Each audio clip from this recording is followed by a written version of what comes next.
Today we're talking about how to pick the right buffer.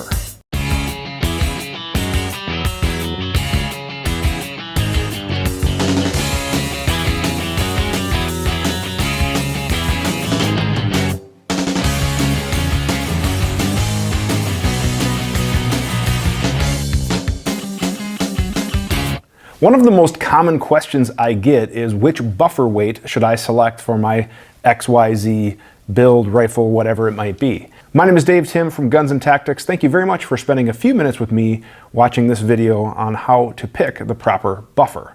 Before we get into which weight to select, let's talk about what the buffer is. The buffer is this piece right here. This is a rifle buffer and this is a carbine buffer.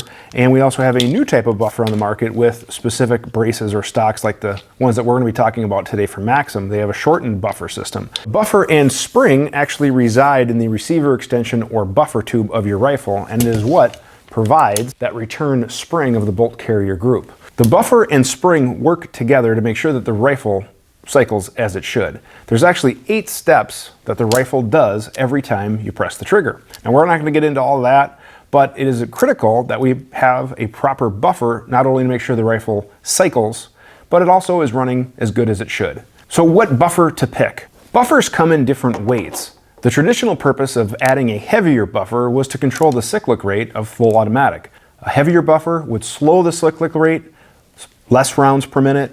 A lighter buffer, it would go faster. Now the Maxim buffers come in all sorts of different weights. We have standard, which is our standard carbine weight of 3.3 ounces. We have our H1, H2, and H3. Now where to start? The Maxim CQB pistol braces and stocks come with a standard buffer in the box. I would recommend trying the standard buffer first before you buy additional heavier buffers. A good function check would be to fire, have 1 round loaded in the magazine. We're going to fire, make sure that the gun cycles and that the bolt locks back to the rear on an empty magazine. If you wanted to try an H1, you certainly could do that. And generally an H1 is probably going to be good to go on most guns. Now keep in mind with short barrel rifles or pistols, there is higher pressure, so you may want to look at an H2.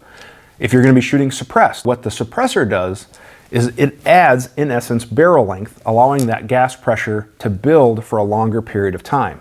And if we wanted to keep that carrier forward or in the locked position for a longer period of time, we would use a heavier buffer. Another aspect we can look at is the ejection pattern of the rifle. If we had kind of that bird's eye view of the rifle where the barrel was at 12 o'clock, if we are anywhere from 12 o'clock to 3 o'clock, we actually have potentially too much gas and a carrier that is cycling a little too fast. It's actually ejecting the round is bouncing off the brass deflector, and then it's going kind of that forward area. We may want to then look at either an adjustable gas block, or you could try a heavier buffer.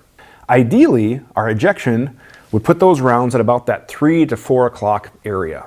If the rounds are ejecting to that 4 o'clock to 6 o'clock position, we could have short stroking, which means that the gun is not cycling to its full potential. The carrier is not moving all the way to the back and then all the way forward, or it's not doing it at a proper speed.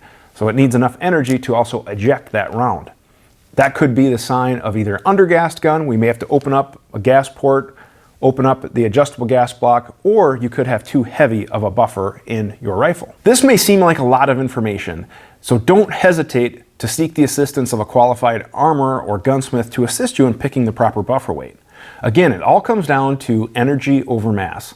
How much energy is needed to overcome the mass of the buffer and spring, as well as the carrier weight to cycle the gun reliably.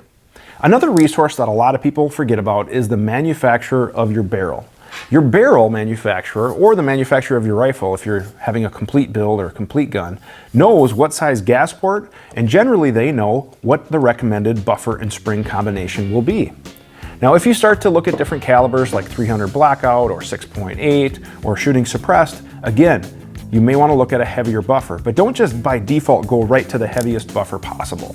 I hope you found this video helpful. Again, I know we threw a lot of information at you in a short period of time, but if you have any questions, don't hesitate to seek the manufacturer of your rifle or pistol, or seek the assistance of a gunsmith or armorer to assist you.